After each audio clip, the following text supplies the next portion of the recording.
The aroma of pot roast filled the dining room of the Pierce family home in Columbus, Ohio, mingling with the scent of fresh rolls and the underlying tension that always accompanied Sunday dinners.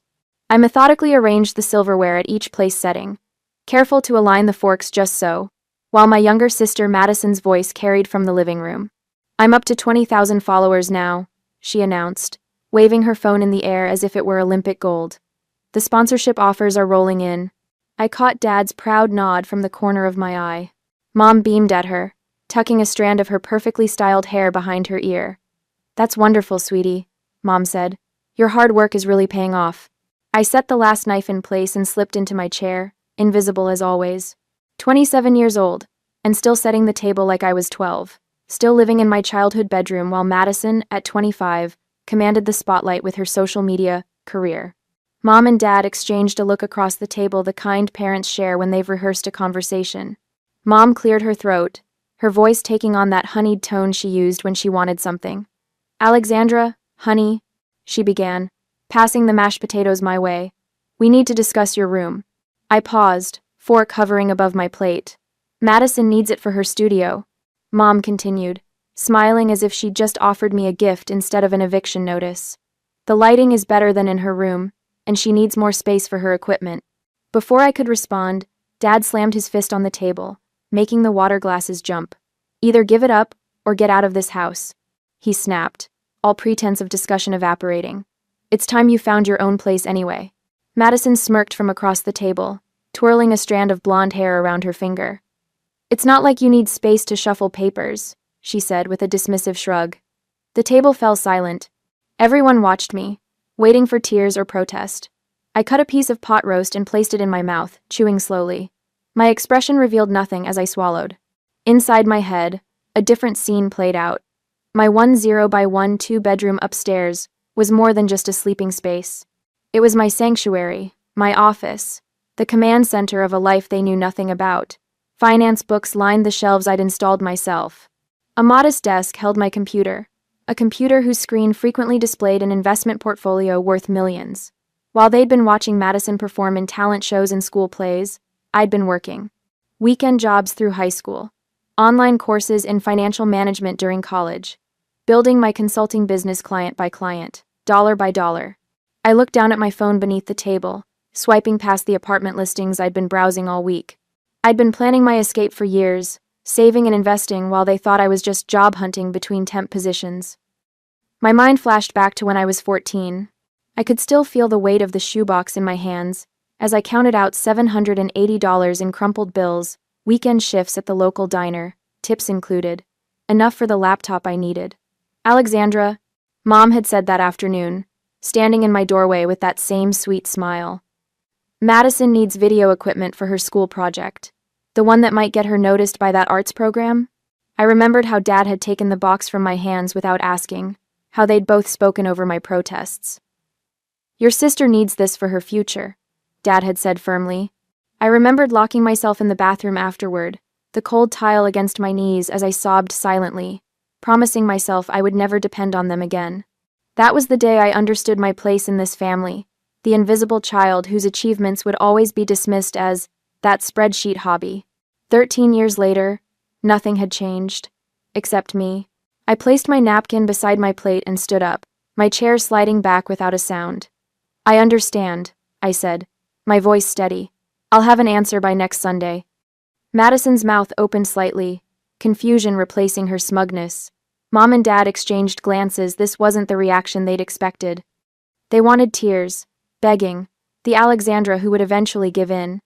From the end of the table, my younger brother Eli watched me with an unexpected expression, not amusement at my predicament, but something that looked almost like concern. At 18, he was starting to see the family dynamics with clearer eyes. "Alexandra," Mom began, but I was already walking toward the stairs, my posture straight, my steps measured. "We can discuss the details later," I said over my shoulder. "Madison, make a list of what changes you want to make to the room. I'll need to know what to prepare for." Behind me, their voices resumed, already discussing paint colors and lighting setups for Madison's new studio. They had already forgotten I was leaving the room, just as they had always forgotten I was in it. In the privacy of my bedroom, I closed the door and took out my phone. I scrolled to a contact I'd added months ago but never called. Until now. Marjorie Klein, a professional voice answered on the second ring. I took a breath, feeling the weight of years lifting from my shoulders. Marjorie, this is Alexandra Pierce, I said, looking out my window at the house across the street, the one with the for sale sign that had caught my eye weeks ago. I'm ready to make that move we discussed. The next morning, Dad's laptop sits unguarded on the kitchen counter, his email open like a treasure map. I glance over my shoulder, the house empty, except for the hum of the dishwasher. My fingers hover over the keyboard. This isn't like me, this intrusion into someone else's digital space. But then again, neither was their ultimatum about my room. I click on a folder labeled Family Finances, and the screen fills with spreadsheets that make my stomach clench. Credit card statements stretch endlessly, a digital tapestry of debt I never knew existed. $180,000. The number blinks at me from the bottom of the screen. $180,000. My parents have racked up supporting Madison's influencer career. Line after line tells the story. Camera equipment, lighting rigs, professional editing software. A $3,000 charge from last month for a weekend workshop with some social media guru in Chicago. All labeled as business expenses in Dad's meticulous notes. I dig deeper, finding an email thread between my parents discussing a second mortgage. The house I grew up in, leveraged for Madison's Instagram fantasy. A new message notification pops up: Madison to her talent agency. I shouldn't open it. I do anyway. I'm projecting to hit 50 Kelvin's followers by next month, she wrote. I check her actual numbers on a dashboard Dad has bookmarked. 19,723. Less than half what she's claiming. The front door rattles. I close the laptop and drift toward the stairs, heart hammering against my ribs. Mom walks in with grocery bags, barely glancing my way. Alexandra, she calls as I reach the landing. Don't forget Sunday's deadline. Madison's been making plans for that room for weeks. I pause, not turning around. My financial paperwork. We'll box it all up for you? Mom interrupts, the false sweetness in her voice making my teeth ache. Though some of it might accidentally get thrown away during cleaning. You know how that happens. Her casual threat settles over me like a winter chill. 7 days. That's all I have before they expect me to surrender my space and with it, any proof of the life I've built. I grab my laptop and drive to Crimson Cup Coffee, my unofficial second office. The barista nods in recognition as I order my usual black coffee, no room. Settled in my corner booth, I open my own financial dashboard. The numbers glow back at me. $2.7 million in company earnings this fiscal year. 3 full-time employees. Clients across 4 countries. I take a long sip of coffee, letting the bitter warmth fill me. A quiet confidence replaces the lifelong doubt that's shadowed me since childhood. They never saw me. Maybe they never will. My phone buzzes with a text from Marjorie Klein, the realtor. Found 3 properties matching your criteria. Available to view this afternoon? I stare at the message, a plan crystallizing in my mind. This isn't just about finding somewhere to live anymore. I won't just leave, I whisper to my screen. I'll make a statement they can't ignore. Though, I text Marjorie back. Yes, looking for something specific, preferably visible from my parents' house. Her response is almost immediate. I have just the place. Meet at 3 p.m.? I smile for the first time in days. Perfect. 3 hours later, Marjorie's sleek car pulls up to a 2-story colonial directly across from my parents' house. The for sale sign I'd been eyeing for weeks stands in the front yard. This is exactly what I want. I tell Marjorie as we walk up the stone path. Something they'll see every single day. Marjorie's professional veneer cracks slightly, her eyebrow raising. Interesting choice of words, she says, unlocking the door.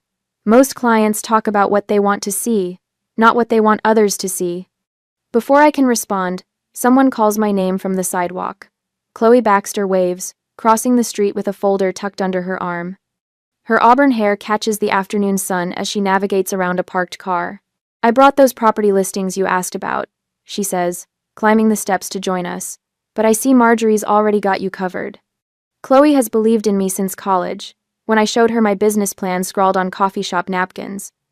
While everyone else saw pipe dreams, she saw potential. Alexandra's financials have been pre-approved. Marjorie explains as we tour the house. The sellers are motivated. We could fast-track this if you're serious. The master bedroom overlooks my parents' house. I stand at the window, imagining waking up to this view every morning, a daily reminder of what I've built and what they failed to see. My bank manager was impressed with your statements. Marjorie continues, making notes on her tablet. Not many 27-year-olds qualify for a mortgage this size without cosigners. My phone buzzes again. A text from Eli. Whatever you're planning, you deserve better than this. I stare at his message, surprised. When did my little brother start noticing what was happening in our house? When did he start taking my side? I'll take it, I tell Marjorie, tucking my phone away.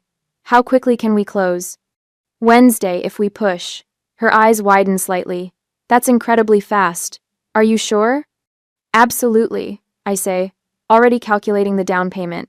I'll transfer the funds tonight. Later, sitting at the kitchen table while my parents and Madison discuss her brand strategy, I sign the preliminary papers Marjorie emailed over. My parents still think I'm job hunting, unaware that their invisible daughter is about to become their highly visible neighbor. The money transfers with a single click, a substantial down payment that represents years of work they never bothered to ask about. The bittersweet realization settles over me. I'm buying a home but losing my family. Or maybe I lost them years ago, and I'm only now accepting it. Pride replaces the hollow ache. I built this success without their knowledge or support, without their belief. Maybe that makes it more mine than anything else could. As Madison laughs about her latest sponsorship prospect, a fleeting doubt crosses my mind. Is this revenge or freedom? Perhaps it's both. The morning sun filtered through my curtains as I opened my eyes to the sound of rustling in my room. Mom stood by my bookshelf, a garbage bag in one hand, and several of my finance folders in the other. What are you doing? I asked, sitting up quickly. Just cleaning, sweetie, she said, that honeyed tone coating her words. These old papers were gathering dust. I slid out of bed and crossed the room in 3 steps, taking the folders from her hands. These are important documents. Oh, Alexandra, she laughed lightly. You and your paperwork. Madison needs this space to be pristine for her equipment. My phone buzzed on the nightstand. A notification from Madison's Instagram, a family photo from last Christmas, her caption reading, "Making room for my dream studio. So blessed to have supportive parents." Influencer life. Dream coming true. I bit the inside of my cheek, tasting copper. 63 likes already, most from people who'd never set foot in our house.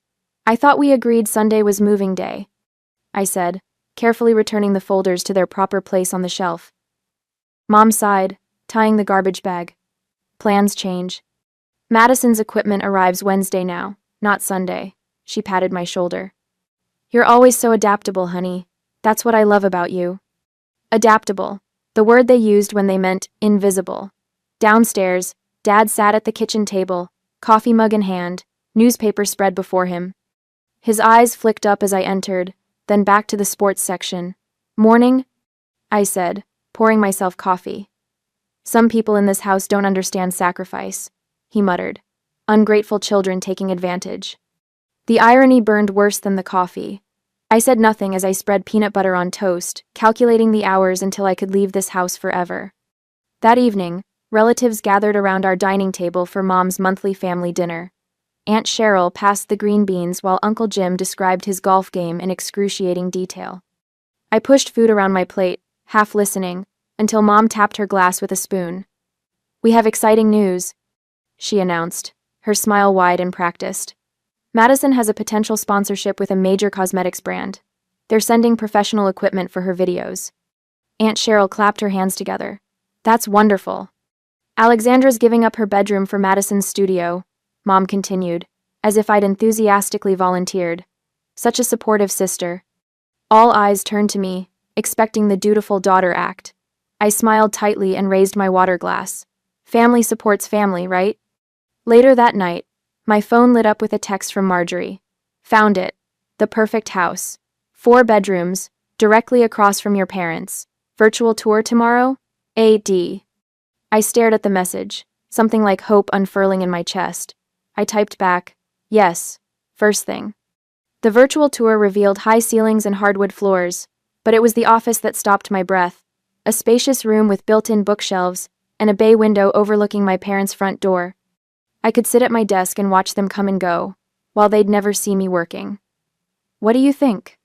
Marjorie asked through the video call. "It's perfect," I whispered, unexpected tears blurring my vision. "How quickly can we close?" Marjorie's face lit up with determination. "With your financials and my connections, we can have keys in your hand Wednesday morning." "Wednesday," I repeated, thinking of Madison's equipment delivery. The timing wasn't coincidental, it was justice. The signing happened Tuesday afternoon, papers spread across a mahogany table in Marjorie's office. My hand trembled slightly as I signed the final document, a mixture of terror and triumph coursing through me. "Alexandra," Marjorie said as she gathered the papers, her voice unusually soft. "In 20 years of real estate, I've never seen someone your age this prepared." I blinked rapidly, unprepared for the warmth that spread through my chest at her words. Back home, I was carefully organizing client files when my bedroom door swung open without a knock. Madison strode in, measuring tape in hand, eyes already scanning my walls. "Can I help you with something?" I asked, not looking up from my desk, just measuring for my lighting setup.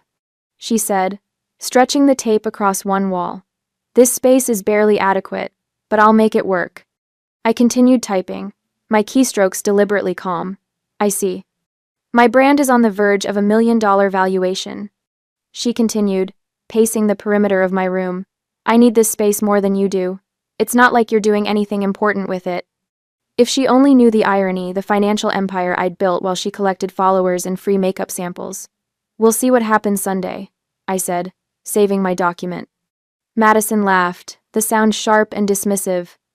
"Mom and Dad already decided. You don't have a choice." I looked up then, meeting her eyes directly. A small, secretive smile curved my lips. "Everyone has choices. Some just take longer to make them." Confusion flickered across her face before she rolled her eyes and left, the door banging shut behind her. That night, Chloe arrived with empty boxes after my family left for their weekly movie night. "Operation Independence is a go," she whispered, pulling packing tape from her purse. "I've got the essentials list." I hugged her tightly. "Thank you." We worked quickly, packing my most important possessions while leaving enough to maintain the illusion I was still living there. My college friends arrived an hour later with more boxes and quiet determination. Eli texted. Chloe said, taping another box, "Your parents decided to get ice cream. He'll stall them." My brother's unexpected alliance warmed something in me that had been cold for years. Marjorie called past midnight with confirmation. "We're set for 9 a.m. closing. The movers will arrive at your parents' house at 10, while everyone's at work." Wednesday morning dawned clear and bright. I stood on the sidewalk watching Marjorie's car approach, keys dangling from her fingers as she stepped out. "Congratulations, homeowner," she said, pressing the keys into my palm. The movers arrived precisely at 10, efficient and discreet. I directed them through my childhood home, pointing out what to take and what to leave. My desk, my books, my clothes, the physical manifestations of a life kept hidden for years. By noon, I stood in my new master bedroom, watching the movers assemble my bed frame. The window offered a perfect view of my parents' house, the bedroom that had been mine for 27 years now visible from across the street. "Where do you want this desk, ma'am?"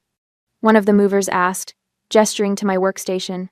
"In the office," I said, positioned to face the front window. Chloe arrived with lunch as the movers finished, her eyes wide as she explored my new home. "This is gorgeous, Alex. And huge." We sat on the floor of my new living room, eating sandwiches amid half-unpacked boxes. "Are you doing this for revenge?" she asked quietly, "making them see what they missed?" I considered her question, watching sunlight pattern the hardwood floors. "This isn't about revenge," I said finally. "It's about becoming visible." That evening, I arranged my important papers in a leather portfolio folder: deed, financial statements, company information, evidence of the life I'd built while they weren't looking. Standing before my bathroom mirror, I practiced my expression, ensuring no anger or hurt showed through. Sunday's revelation needed to be delivered with calm confidence, not emotional outbursts. I selected my outfit for Sunday's appearance: a tailored navy blazer, cream silk blouse, and my grandmother's pearl earrings. Professional but familiar, the Alexandra they knew, but finally seen clearly. As the last box was unpacked, I returned briefly to my parents' house. In my stripped bedroom, I placed my childhood teddy bear against the pillow, the only personal item remaining. a silent goodbye to the girl who had lived in the shadows. Saturday night, I stood at my new bedroom window, watching lights glow across the street. Madison's car pulled up, friends spilling out laughing. Through the upstairs window, I could see them touring my empty room, Madison gesturing expansively about her plans. My phone buzzed with a text from Eli. "They think you're staying with Chloe. What are you really doing?" I smiled, typing back. "Come to coffee tomorrow. You'll want to see this." Placing my phone down, I walked through my silent house, fingertips trailing along walls that belonged entirely to me. On the entry table, I positioned the deed folder precisely in the center. "Tomorrow," I whispered to the empty house. "They'll finally see me." Sunday morning arrives with a clarity I haven't felt in years. I adjust my blazer, charcoal gray, tailored perfectly as I cross the street toward my parents' house. The weight of the deed folder in my hand feels substantial, grounding. Through the front window, I can see them gathered around the kitchen table, my former prison, now just a stage for what comes next. I knock twice, sharp and confident. Mom answers, her smile faltering when she sees my professional attire. "Alexandra? We weren't expecting you so early." Her eyes dart to the street behind me, searching for Chloe's car. "Where did you park?" "I walked," I say simply, stepping past her into the foyer. The kitchen falls silent as I enter. Dad looks up from his newspaper, Madison from her phone. Only Eli offers a genuine, "Good morning." I pour myself coffee from the pot on the counter, an action I've performed thousands of times in this house. Today it feels different, a choice rather than an obligation. "I thought you'd be bringing your things," Madison says, her tone sweet but eyes calculating. "I've already picked out paint samples for the walls, thinking of a blush pink with gold accents for my backdrop wall." Madison says, I settle into my usual chair, crossing my legs casually. "That sounds nice." Madison launches into detailed renovation plans, describing lighting setups and equipment placement.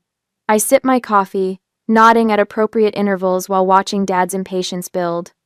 The timing has to be perfect. "When are you moving your things?" Dad finally interrupts, folding his newspaper with a crisp snap. The room stills, all eyes on me. This is the moment I've rehearsed in my mind 100 times. "I already did," I reply, my voice steady. Wednesday was my first day, actually. Mom's coffee cup clinks against its saucer. "Staying with Chloe isn't a real solution, Alexandra. You need to think about this rationally." Dad laughs, the sound devoid of humor. "You'll be back when you can't afford rent. The real world is expensive, especially for someone with your employment history." Employ. 2-1. Madison reaches across the table, patting my hand with artificial concern. "Don't be dramatic just because you're jealous of my success. We all have our paths, even if yours is taking longer to develop." They present a united front, so confident in their assumptions. But for the first time, I notice a flicker of unease in Mom's eyes as I remain unruffled by their dismissals. "Thank you all for your concern," I say, placing the folder on the coffee table with deliberate slowness. "But I'm not renting. I bought a house." The statement hangs in the air, rearranging the molecules between us. I let the silence stretch, savoring the shifting expressions across their faces: confusion, disbelief, the first edge of alarm. "The one across the street, actually." I turn slightly in my chair, pointing through the front window at my new home, 3 stories of brick and character directly in their line of sight. Mom's coffee cup slips from her fingers, splashing brown liquid across the white tablecloth. Dad's mouth opens and closes without sound. Madison sits frozen, her Instagram post forgotten mid-type. "How could you afford that?" Eli asks, breaking the stunned silence. There's no judgment in his voice, only genuine amazement. I straighten my shoulders, embracing the truth I've hidden for years. "I own a financial consulting business." "A what?" Dad's voice cracks. "A financial consulting firm. We manage portfolios and investment strategies for clients across the country." I keep my tone, matter of fact, as if discussing the weather. "We crossed $2.7 million in revenue last quarter." Years of dismissal hang in the balance as I let them process this information. Eli's eyes widen, respect dawning in his expression. Mom recovers first, her smile tight. "It's probably just a starter home with a small mortgage. That neighborhood has become quite affordable lately." I slide financial statements across the table. I paid 60% down. The rest is financed at 2.8%. Madison's phone slips from her hand, clattering onto her plate. You've been lying about your job. Dad's face reddens as he slams his palm against the table. No, I correct him calmly. You've been assuming I was unsuccessful. You never actually asked what I do. The distinction lands like a physical blow. Dad's mouth snaps shut. Mom stands abruptly, grabbing her phone. I need to call Aunt Patricia. This impulsive decision. Go ahead, I say, sipping my coffee. She already knows. She's coming to my housewarming party next weekend. Within an hour, the family machinery activates its defense systems. Mom calls 3 relatives, her voice growing increasingly strained as their responses prove disappointingly supportive of my brave new chapter. Madison posts a vague story about toxic family drama that garners minimal engagement compared to her usual content. Through the window, I watch Mr. Johnson from next door slow his morning walk to admire the antique writing desk being carried into my front door by professional movers. The Neighborhood Whisper Network has already activated Alexandra Pierce, successful businesswoman moving into the Henderson property. The doorbell rings, and Chloe enters with a potted fiddle leaf fig and a bottle of champagne. Housewarming gift for the new homeowner, she announces, ignoring the tension thickening the air. Thank you, I say, accepting both with genuine warmth. The contrast between her authentic support and my family's calculated reactions couldn't be clearer. Eli stands, glancing between our parents and me. Can I see your new place, Alex? The request represents more than curiosity, it's the first crack in the family's united front. His willingness to cross the street with me carries weight beyond the physical journey. Of course, I say, gathering my things. Anytime. As we prepare to leave, Dad clears his throat. We should discuss your future visits. Sunday dinners are a family tradition. I'm still family, I interrupt gently, just living across the street instead of upstairs. Mom's smile doesn't reach her eyes. Of course you are, we're just trying to understand this sudden change. Not sudden, I correct her. Just finally visible. Through the window I notice Marjorie's car pulling up to the corner market where Mom buys her weekly groceries, right on schedule. By afternoon, the entire neighborhood will know the property value of my new home and the substantial down payment I made. As I walk toward the door with Eli and Chloe, a delivery van stops in front of my house. The driver carries an elaborate arrangement of flowers to my porch, a congratulatory gift from my business partners, strategically timed and perfectly visible from my parents' front window. I turn back once before leaving, taking in the tableau of my stunned family. Madison frantically checking her phone as notifications about an exposé on fake followers flood her screen.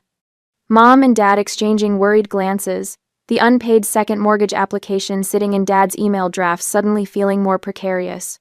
Success is often built in quiet rooms, I say softly, while others are performing. The door closes behind us with a gentle click, separating past from future with half an inch of polished oak. Across the street, my house, my actual home, stands waiting, windows gleaming in the morning Sunday.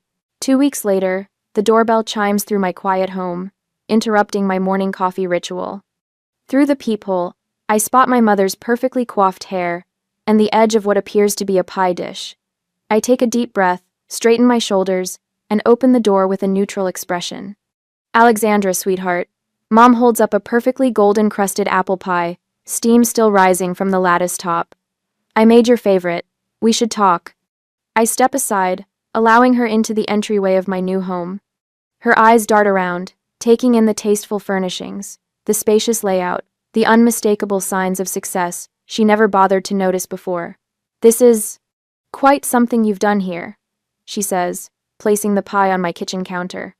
Her hands flutter to her pearl necklace, adjusting it unnecessarily. Your father and I always believed in you, you know. I pour her a cup of coffee without responding. The silence stretches between us.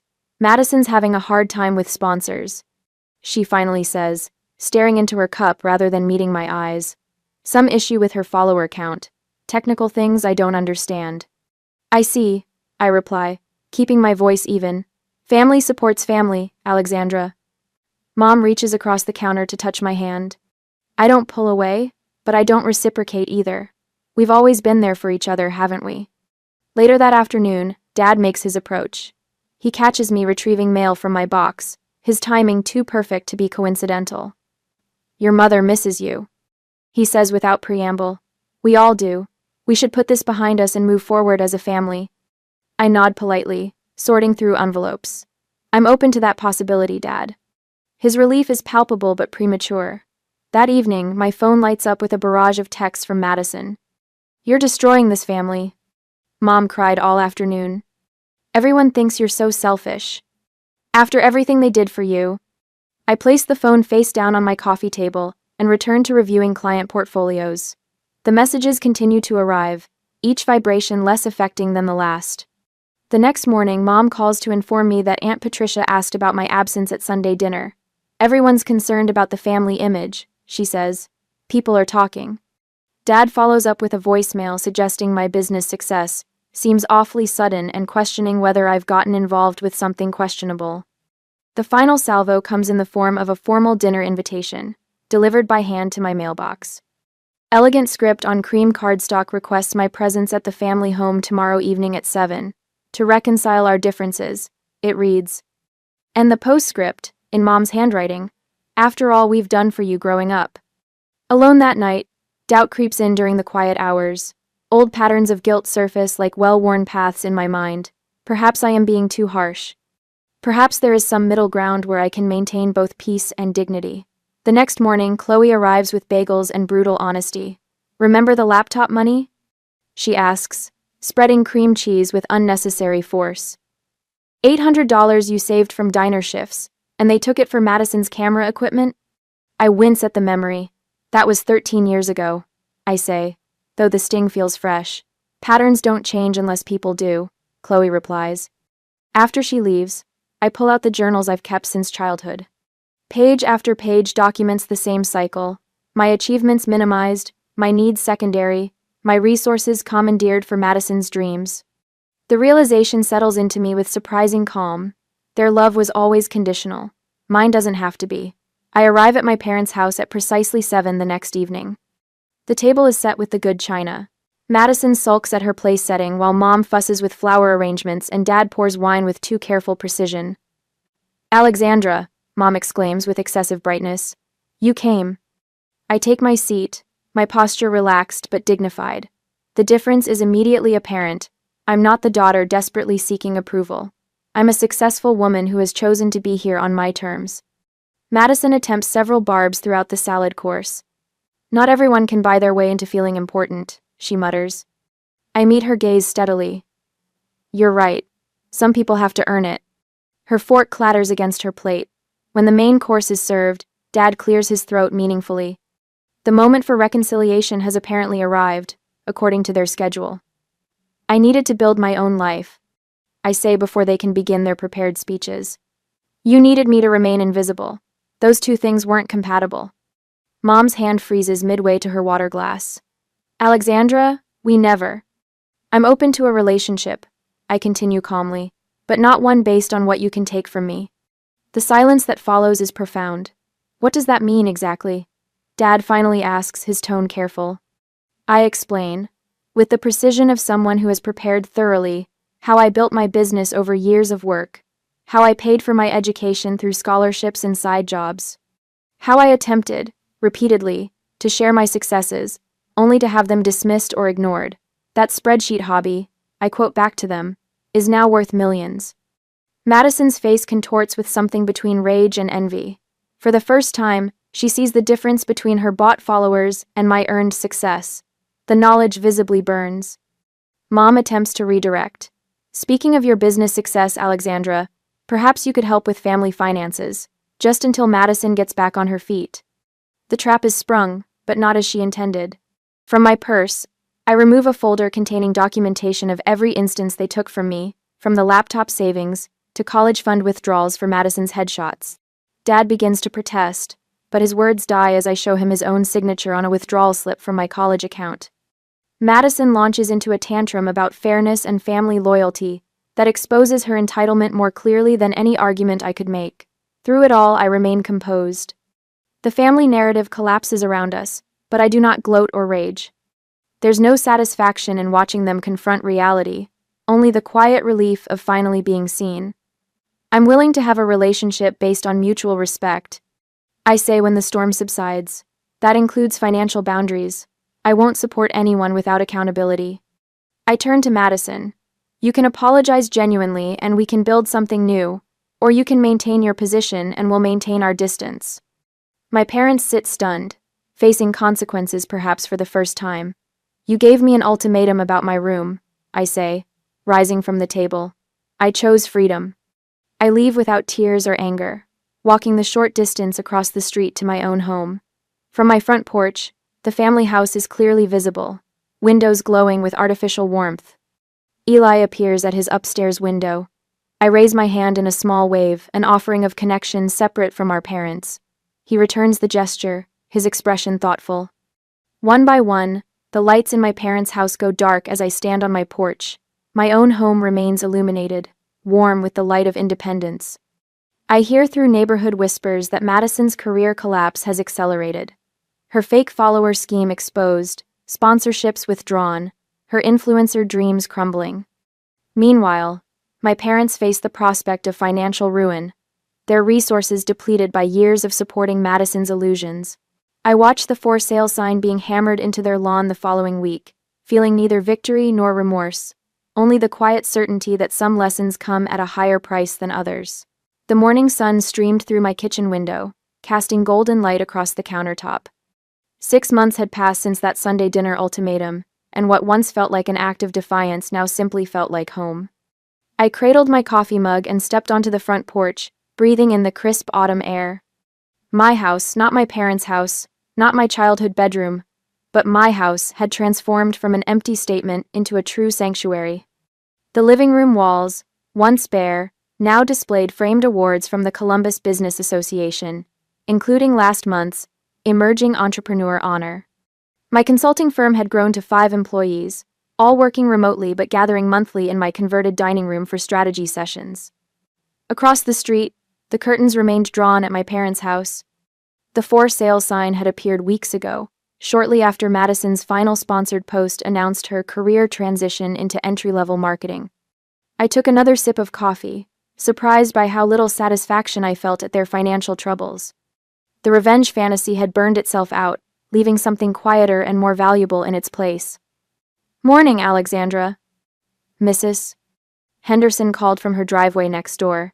"Those mums on your steps are gorgeous." I waved back, still unused to being visible in this neighborhood where I'd been a shadow for 27 years. Inside, I checked my watch 3 hours until the housewarming party. The irony wasn't lost on me that the dining table where my parents had delivered their ultimatum now stood in my home, repurposed for celebration instead of control. I'd bought it at their hastily organized estate sale, paying twice its value while Madison glared from the porch. The doorbell rang, and Eli stood on my doorstep holding a potted plant. "You're early," I said, stepping aside to let him in. "Thought you might need help setting up." He set the plant down, hands in pockets. At 19, his shoulders had straightened, his voice deepened. Community college had been good for him. "Place looks amazing." "Thanks for coming." I squeezed his arm. Our relationship had been the unexpected gift in all this, the slow construction of a real sibling bond, built on mutual respect rather than shared childhood wounds. "Remember when Dad asked where you saw yourself in 5 years?" Eli asked, arranging chairs around the living room. "At that dinner?" I nodded, unpacking the catering delivery. "Where do you see yourself now?" he asked. The question landed differently this time. Before, it had been a challenge, a demand for justification. Now it felt like genuine curiosity. "Building something that matters," I said. "Not just the business, but a life where I don't need anyone's approval to know my worth." Last week, I'd found my childhood journal while unpacking the final box of belongings. On the last page, I'd written, "The room they wanted to take became the foundation for the life I built." The words felt like a bridge between past and future, acknowledging the pain without letting it define me. By noon, my house filled with voices. Chloe arrived first, throwing her arms around me. "To building your own house, literally and figuratively," she toasted, raising her glass. Marjorie Klein came next, her realtor's portfolio tucked away, attending now as a friend. My business partners followed, bringing clients who'd become allies. The room buzzed with conversations about future projects and expansion plans. Between conversations, I slipped into my office to finalize the scholarship paperwork, a fund for business students from challenging family backgrounds. Yesterday, I'd mentored a young woman whose father had belittled her career ambitions, watching recognition dawn in her eyes when I shared my story. Your worth isn't determined by those who can't see it, I'd told her. I helped Eli submit his engineering program application last week, his talent for numbers finally finding direction after years in Madison's shadow. Evening found me watering plants on the front porch as Madison's small U-Haul pulled up across the street. She was moving to an apartment downtown, smaller than she'd planned, but better than nothing. Our parents loaded the last of their belongings into their sedan. The house emptied before the bank foreclosure. I raised my hand in a small wave as they glanced my way. Not forgiveness, exactly, but acknowledgement. They had told me to give up my room, so I built a company inside it and bought a home across the street. That night I stood in my bedroom doorway, surveying the space that was undeniably mine. No one could take it. No one could diminish it. My business continued to grow, creating opportunities not just for me but for others.